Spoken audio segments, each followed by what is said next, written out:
Hola amigos, soy Joel Jiménez para invitarles a que me acompañen en una reflexión para ver a uno de los personajes destacados en la crucifixión de Cristo, y me refiero al centurión romano que tuvo a su cargo la ejecución de esta crucifixión. Dice el texto de la palabra de Dios en Mateo 27:54 que el centurión y los que estaban con él guardando a Jesús, visto el terremoto y las cosas que habían sido hechas, temieron de gran manera y dijeron: verdaderamente este era Hijo de Dios. Hasta aquí el texto bíblico. Miren, lo que podemos imaginar es que el centurión romano que crucificó a Cristo probablemente no sabía a quién estaba crucificando, pues él había visto morir a muchísimos sentenciados en esa cruenta muerte, la más cruenta de todas las que el mundo ha experimentado. Fue la crucifixión en un madero. Ahora bien, ¿cómo eran los soldados romanos? Por la historia sabemos que eran hombres fuertes, altos y entrenados en este arte de la guerra. Dice la historia, amigos, que el ejército romano era una maquinaria devastadora, lo que hizo que el Imperio Romano subsistiese durante varios siglos. Prácticamente era invencible. Ahora, ¿qué era un centurión? Bueno, era el capitán de 100 soldados, por eso el nombre de centuria o 100. Entonces, un centurión no era un soldado común y corriente, no era un cualquiera, era un rango altamente respetado. Por otro lado, cuando algún ciudadano romano quería incursionar en la política o en cargos públicos, debía por lo menos prestar sus servicios al ejército por 10 años mínimo. Entonces, pertenecer al ejército romano era el más alto honor de un ciudadano romano. Como tal, al centurión que le tocó crucificar a Cristo estaba acostumbrado a este tipo de eventos. Era un espectáculo cruento, era algo espantoso, horrible, ver la muerte de muchos criminales en esta crucifixión. Sin embargo, la de Jesús fue una crucifixión diferente. Generalmente, los delincuentes morían lanzando maldiciones, blasfemias, gritos, pero el nazareno, en lugar de pronunciar improperios, dijo: Padre, perdónalos porque no saben lo que hacen. Aparte, dicen las Escrituras que cuando Jesús muere en el Calvario, el sol se oscureció y fueron hechas tinieblas. Y por si fuera poco, la misma tierra tembló tan fuerte que las piedras se partieron y los sepulcros se abrieron. Y muchos de los muertos se levantaron de la tumba y fueron a la ciudad de Jerusalén y se aparecieron a muchos. Esto debió haber sido impresionante. Por otro lado, dice la Biblia que el velo del templo se rasgó de arriba abajo, al grado que el centurión romano, al ver todo lo que estaba pasando en esa crucifixión, exclamó: verdaderamente este era Hijo de Dios. Ahora bien, lo sorprendente de esta declaración es que no vino de alguien que fuera un religioso o un líder espiritual, vino de quien menos se esperaba, del centurión romano, y no de un discípulo de Jesús, ni tampoco de un fanático religioso judío. Por lo tanto, es aquí, amigos, donde surgen varias preguntas a considerar. ¿Cómo es que los sacerdotes, fariseos y líderes religiosos judíos no llegaron a la misma conclusión que el centurión? O, dicho de otra manera, ¿cómo es que el centurión, quien no tenía ningún trasfondo religioso hebreo, sí reconociera que Jesús era el Hijo de Dios y los líderes religiosos no? Bueno, tanto los líderes religiosos como el centurión romano estuvieron en el mismo lugar, a unos cuantos metros de Jesús. Ambos vieron la muerte de Jesús, ambos presenciaron el mismo evento. Bueno, ¿y cómo es que llegaron a diferentes y opuestas conclusiones? Todo esto me enseña o nos debe de enseñar varias cosas. Primera enseñanza. Ante un mismo evento, no todos reaccionamos de la misma forma. Por ejemplo, de los hijos de un padre alcohólico, es probable que uno de ellos salga igual que su papá, sea irremediablemente alcohólico y muera de cirrosis. Pero también puede ocurrir que otro hijo del mismo padre, viendo la conducta incorrecta de su papá, se proponga no ser un borracho y jamás en su vida llegue a probar una gota de alcohol. Sí, mis amigos, no todos reaccionamos de la misma forma a un mismo evento. Número 2. La segunda cosa que aprendemos de esta historia es que no todos tenemos la misma sensibilidad espiritual. La prueba evidente la tenemos aquí. Los sacerdotes, fariseos y líderes religiosos de Israel vieron lo mismo que el centurión romano, pero ni por equivocación llegaron a considerar que Jesús fuera el Hijo de Dios. ¿Por qué?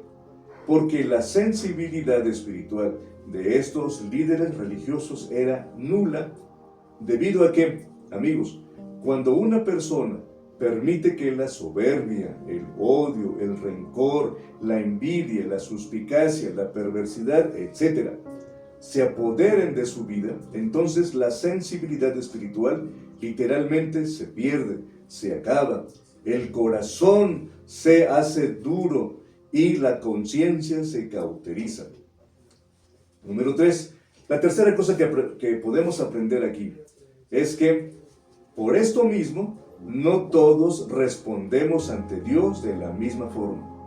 Y no es porque Dios no nos llame o no nos invite a venir a Él, sino porque la insensibilidad espiritual es nula al grado de que muchos no responden a la voz de Dios. Por ejemplo, el sordo no escucha los sonidos, no porque los sonidos no existan, sino porque su oído no funciona. El ciego no puede apreciar los colores ni la luz del sol, no porque no existan los colores o la luz, sino porque carece del sentido de la vista. Entonces, cuando hablamos del camino del reconocimiento, estamos hablando de sensibilidad espiritual. Ahora, definamos qué es eso de sensibilidad. Bueno, sensibilidad es el valor que nos hace despertar a la realidad, descubriendo todo aquello que afecta en mayor o menor grado al desarrollo personal, familiar, social y espiritual. Entonces, poseer una buena sensibilidad es sinónimo de poseer una rica espiritualidad. Déjenme explicarles esto, por favor. La sensibilidad espiritual dirige a nuestra sensibilidad humana. Por ejemplo, un cristiano insensible es frío, intolerante, mediocre, duro y cruel en sus palabras, porque aún su conciencia está cauterizada. Su mente se vuelve estrecha, su actitud es fría y calculadora, se olvida de que amar es ayudar. Entonces, la realidad es que hay personas que prefieren ser duras o insensibles. ¿Saben para qué?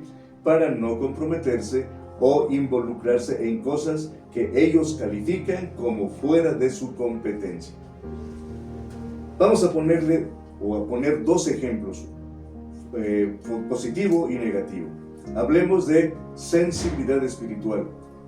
Y la tenemos en el caso del maestro de Galilea, el día de la entrada triunfal a Jerusalén, el domingo de Ramos, tal como lo encontramos en Lucas 19, 41 al 44.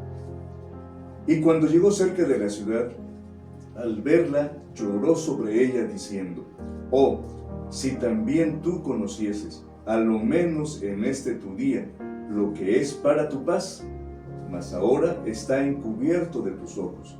Porque vendrán días sobre ti, cuando tus enemigos te rodearán con vallado y te sitiarán, y por todas partes te estrecharán, y te derribarán a tierra, y a tus hijos dentro de ti, y no dejarán en ti piedra sobre piedra, por cuanto no conociste el tiempo de tu visitación.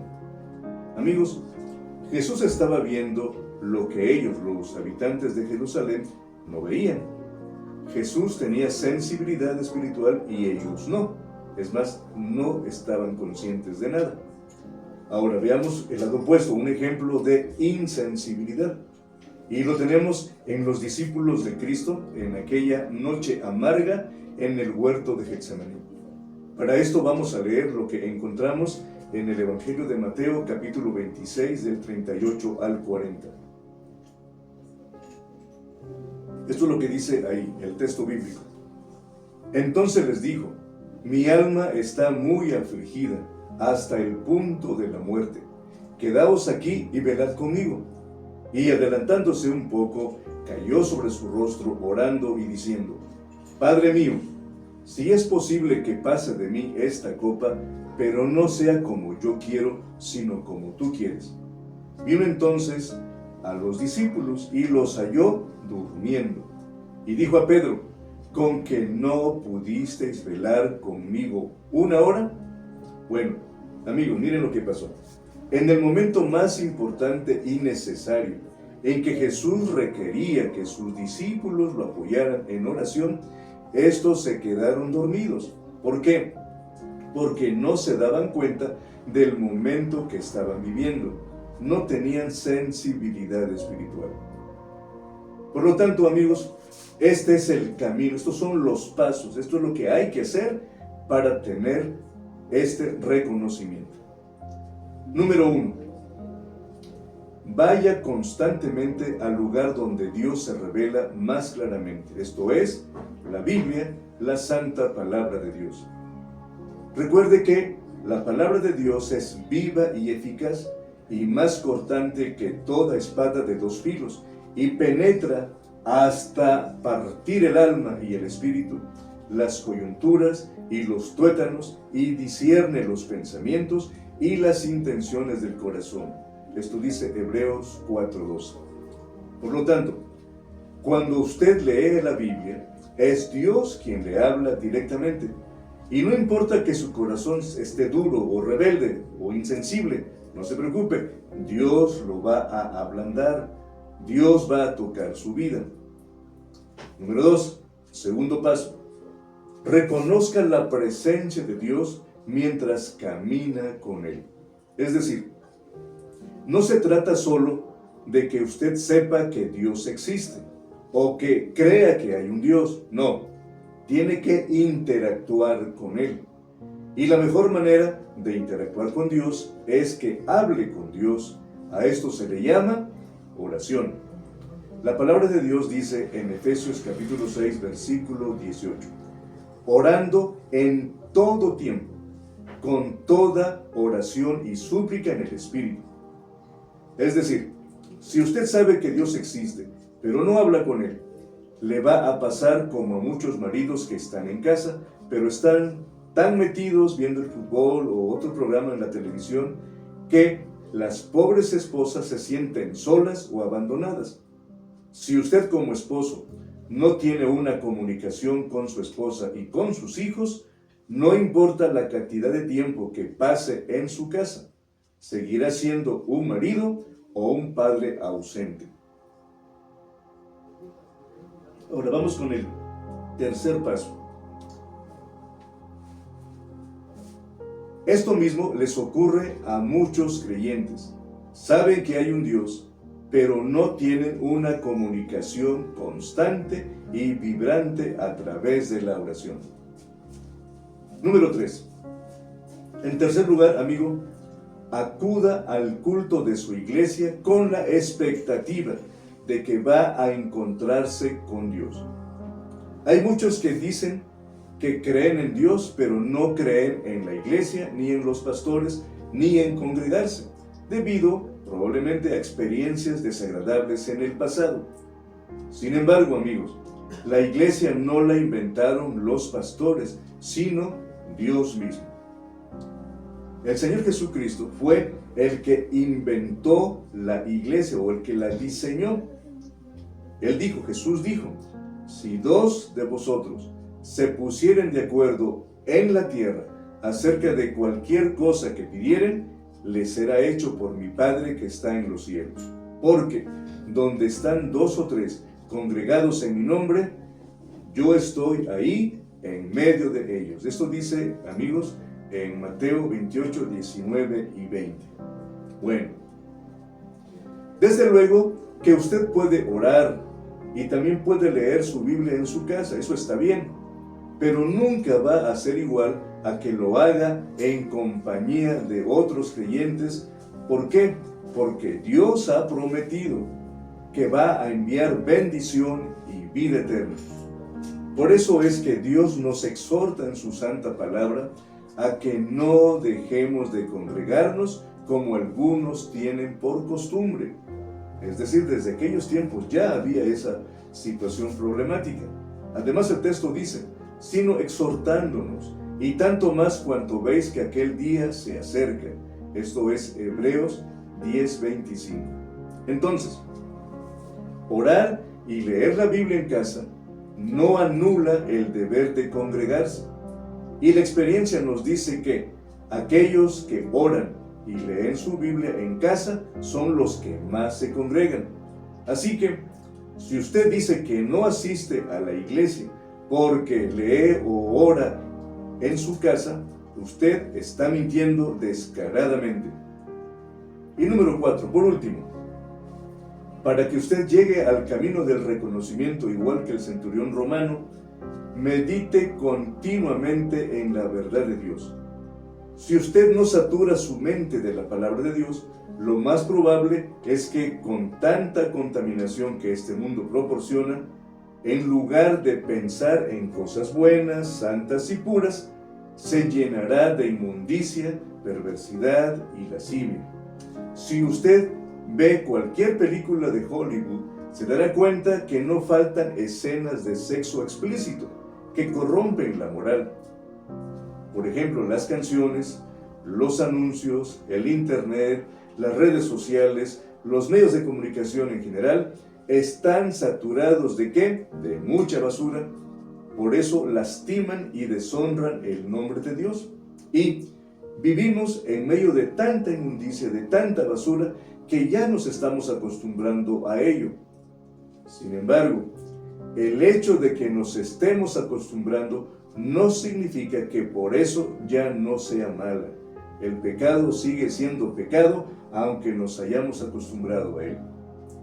Por eso Dios nos pide, ¿qué nos pide? Que continuamente meditemos en la verdad de su palabra. Escuche lo que dice el salmista. Oigan bien. Bienaventurado el varón que no anduvo en consejo de malos, ni estuvo en camino de pecadores, ni en silla de escarnecedores se ha sentado, sino que en la ley de Jehová está su delicia. Oigan esto. Y en su ley medita de día y de noche. Esto es el Salmo 1, versículo 2. Y en el Salmo 119, 97 dice, oh, cuánto amo yo tu ley. Todo el día es ella mi meditación. Les repito, este es el camino del reconocimiento. Para que usted llegue a experimentar lo mismo que el centurión romano, entonces, número 1, vaya constantemente al lugar donde Dios se revela, es decir, la palabra de Dios. Número 2, reconozca la presencia de Dios mientras camina con Él. Número 3, acuda al culto de su iglesia con la expectativa de que se va a encontrar con Dios. Y número 4, medite continuamente en la verdad de Dios. Y espero que un día no muy lejano, usted pueda reconocer, al igual que el centurión romano, que Jesús verdaderamente es el Hijo de Dios, y entonces usted le entregue su corazón para que sea salvo. Y que Dios le bendiga.